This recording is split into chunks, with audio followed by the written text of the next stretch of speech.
What's going on, everybody? I hope you've had a happy Easter. It's Kellen Nitro from Nitromaniac TV's a wrestling channel, and this is my Nitro's take on Sakura Genesis, the New Japan Pro Wrestling card that happened on April 1st, 2018 from the Ryogoken in Tokyo, Japan. And,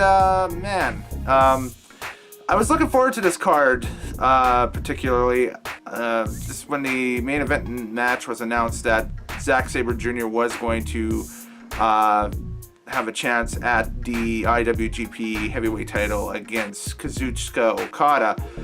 Was not disappointed by that match in the least. But let me talk about the rest of the card first, and then we'll talk about the main event last, obviously, because main events go last.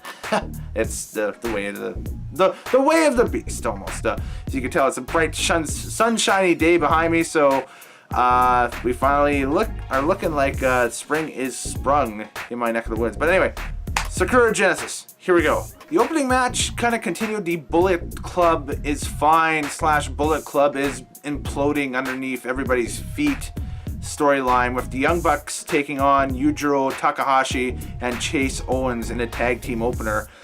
This ended up being the Young Bucks' first heavyweight tag team victory in New Japan. And it's obvious that they are still working the angle with Matt's back. I'm still digging to see if it's a legit back injury or if it's a storyline back injury. I know that I'm pretty sure it is legit with the story that he had done something back January 4th at Wrestle Kingdom that had tweaked it, and it's just gotten progressively worse and worse. I'm hoping that after Supercard of Honor, that maybe with them teaming with Flip Gordon, going after the 6-man belts against SoCal Uncensored, that maybe there's a situation where they win the belts and then end up going in tag matches with Matt on the sidelines a bit, and they have Flip and Nick as kind of a pseudo Young Bucks tag team going forward in Ring of Honor and New Japan a little bit, just to give Matt the time to heal the back a little bit and get him back to 100%. Because when the Young Bucks are 100%, they are indeed one of the best tag team combinations on the face of the planet. It's just that you can tell the past few matches, the Strong Style Evolve, even the Strong Style Evolve match, a little bit, you could tell that Matt was wanting to go 100%, but kind of had to peel off a few times and that stuff. Still gave it it was still the best tag match by far this year that any company's put out. But it's just, you kind of feel like you want to see the Young Bucks, and you're like, go for it, it's the Young Bucks, but then you see them now and it's like, man, something's missing. They're missing that element, that pop to them. So the same pop isn't there, so we'll see what happens going forward. Ishii and Yano won their match against Taichi, who kind of walks out and looks like a Final Fantasy villain with the whole operatic singing and stuff, and they're joking that he's still got the junior tights, so like the little short trunks and everything on. It's going to be another thing where it's like the Switchblade character, where it's kind of empty right now, but once the character starts doing more devious things a little bit, I think the Taichi character could probably do a lot more and be a lot more of a credible potential mid-card heel for him going forward, because it's already got enough of a pop from the crowd a little bit. It's just, it's a Final Fantasy villain. Japan goes nuts for villains like that, and the wrestling world would probably go nuts for a villain like that too. Takashi Iizuka, who reminds me of Ox Baker. And that's, an old school. Google Ox Baker. The man was just this crazy, bald villain a little bit in the 70s and the 80s. And this guy just looks like the second coming of Ox Baker a little bit. And just, he's just missing the chains. He's doing the whole thing where he's going through the crowd, just being loony and stuff and everything. So, two members of Suzuki-gun, and going forward, they're establishing this Suzuki-gun to be a pretty credible heel stable too. I guess with LIJ getting the Cult moved to a face stable now, and of course we don't know what the hell's going on with Bullet Club. And Chaos still has got to be the premier face faction because Okada's the captain of Chaos. So of course, if the best wrestler in the world and the IWGP Heavyweight Champion is still the captain of Chaos, they're going to be the top face, I guess, faction, with LIJ maybe right below them. But Suzuki-gun, hey, they're moving up. I think they might be the top heel faction here probably by the end of the summer. So we'll see what happens at this rate. In a never openweight 6-man tag team match, Taguchi, Michael Elgin, Big Mike, and Togi Makabe were defeated by the Bullet Club, threesome of the Gorillas of Destiny, Tongaloa, Tamatonga, wearing an awesome King Haku shirt, by the way, and Bad Luck Fale. It was a rough match. It was a good match. It was just they are running with the never open weight 6-man tag team belts, and that's what it is. It's hardcore 6-man tag team. Go New Japan. Bullet Club retained the never openweight 6-man tag team belts, by the way. So that aspect of Bullet Club seems to be fine. In another 6-man tag, we had Hiroshi Tanahashi, David Finlay, and Juice Robinson defeat Switchblade Jay White, Hiroki Goto, and Yoshihashi in a 6-man contest. This one was rough too. A lot of the 6-man tags on the show tonight were super rough, and for it being kind of it had a real maintenance show vibe to it, with the exception of the main event. The main event was, we'll get to it, it was world class. But just everything else had a real, I say tonight, a few days ago I should say, but it had just a real maintenance kind of, okay, this is what we're starting to do for spring summer. We're not doing anything Mania week with the exception of this show, so let's just do a big show and let our talent go and freelance in America for a week in New Orleans. So in the third and final 6-man tag of the evening, Suzuki-gun with the captain Minoru Suzuki, the IWGP Intercontinental Heavyweight Champion, and his tag team partners, Killer Elite Squad, Lance Archer, Davey Boy Smith Jr. defeated the LIJ threesome, not tandem, threesome, defeated the LIJ threesome of Tetsuya Naito, who's over like Rover, wherever he goes. Man is a star. Cold Skull, Sonata, and Evil. Also Evil coming back from that broken orbital bone that he suffered a few weeks back. So good to see him back and wrestling with LIJ. IWGP Junior Heavyweight Tag Team Title Freeway match, and the action was so fast and furious here. Well, Kanemaru and El Desperado from Suzuki-gun retained the titles over Sho and Yo, Roppongi 3K with Rocky Romero. Rocky Romero getting some licks in as well. Rocky Romero, of course, getting a little bit of a rivalry built with Hiromu Takahashi from LIJ. And Takahashi and Bushi were the third team from LIJ in this match. It'll be interesting to see what happens between Time Bomb and Romero going forward. If there is a match later this year, maybe something at the Best of the Super Juniors, who knows. It's going to be a lot of fun just to see. They're establishing a lot of nice little sub feuds and potential semi-mains for the summer, and maybe some main events as well.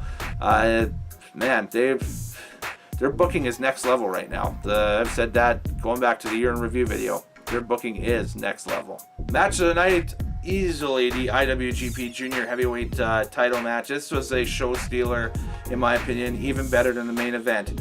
Will Ospreay defeated Marty Scurll in a match that was incredible, hard-hitting. There were elements of the British World of Sports style, elements of modern indie style in it. It was back and forth. Ospreay still the champion at the end of this, though, and at the end of it, bloodied, beat up, Kushida was on commentary for the Japanese commentary team, and he put the challenge out there. So we will see Ospreay and Kushida again later this summer, somewhere down the line. So we'll see what happens. Man. But this match was a show stealer. I can't do it justice. It was my favorite match of the card. Definite top-notch match. Maybe the best junior heavyweight match I've seen this year from New Japan up to this point. Just because both Skrull and Ospreay brought it, and it was fun. It was a lot of fun to watch. In the tag team semi-main, or semi-final as they call it in Japan, Cody and Hangman Page defeated the Golden Lovers, giving Omega and Ibushi their first defeat since reuniting a couple weeks back. And earlier on in the year, I should say, back in January, end of January. Man, it was a good lead-up match. It kind of had that feeling of, you know, a Monday Night Raw when the WWE does everything correctly, go home for a major pay-per-view. That match, because Supercard of Honor, Cody and Kenny one-on-one is going to be a phenomenal match. It could be the show stealer of WrestleMania week for sure. It kind of sucks that it falls on the same night that NXT is presenting finally Gargano and Ciampa one-on-one after the months and months of speculation and build off of that because of Ciampa's injury and his subsequent rehab and everything. But you have two highly anticipated matches like that, and I think obviously the Cody-Kenny build has been phenomenal for it. And this tag match, nice little lead-in for it. I thought that it was a good little go-home to Supercard of Honor. And Cody getting the win. He's probably the top heel right now in all of wrestling off of this angle. So it's a lot of fun. It's been a lot of fun watching this angle, and of course it's going to be reaching its conclusion at Supercard of Honor and in New Orleans. Can't wait to check that out. Unfortunately, on a VOD and on the computer this time around. It won't be in person, but it'll be fun. It'll be a show that I'll definitely probably be putting an order in for a hard copy of the DVD later on. But this tag match, phenomenal. Great story told, great storytelling tag match. And for those who say that Kenny Omega can't tell stories, you are sadly mistaken. The man is probably one of the best storytellers in ring that is existing right now in wrestling. I think that's just more of that the old school versus new school vibe that's kind of clashing, I should say, right now in the IWC and beyond. So, and then of course the main event, Okada retains, ties the record for most defenses of the IWGP Heavyweight Championship in a single reign with Hiroshi Tanahashi. As he defeats Sabre Jr. in a match where Okada was ragdolled throughout most of it. Sabre Jr. essentially put a stretching on the boy. And that's why I thought that going into this match, I thought, okay, if there was any time that Okada was going to drop the belt, it would be to Sabre Jr. Reason being is because, again, it's 1 week removed from WrestleMania. Sabre Jr. no doubt probably flying to New Orleans to do some stuff on some indie cards sometime during the weekend. Wouldn't it be great to throw the IWGP Heavyweight Championship on Zack so that belt would get some publicity during WrestleMania weekend? But if you got Okada as your world champion and you just did a major media boost with him the week before in Los Angeles, I could see them sticking with that. So I thought it was a great match. It was not as good as the junior match. I thought the junior match was a show stealer. What the cool part is we get to see Okada and Tanahashi now, because it seems like Tanahashi will be the next contender for Okada's belt. And so in order to break Tanahashi's record Okada has to go through Tanahashi to break the record, or Tanahashi regains the title, which is, if that's the story that's going into the spring and the summer, all for it. It's going to be a lot of fun. My ultimate final rating for Sakura Genesis 2018 that happened on April Fool's Day, April 1st, 2018. You can watch it anytime on the New Japan World service. I thought it was a quite serviceable maintenance show for New Japan with a couple of great matches. I think it had the greatest junior heavyweight match we've seen this year to this point on it. So I will give it a solid 7 out of 10.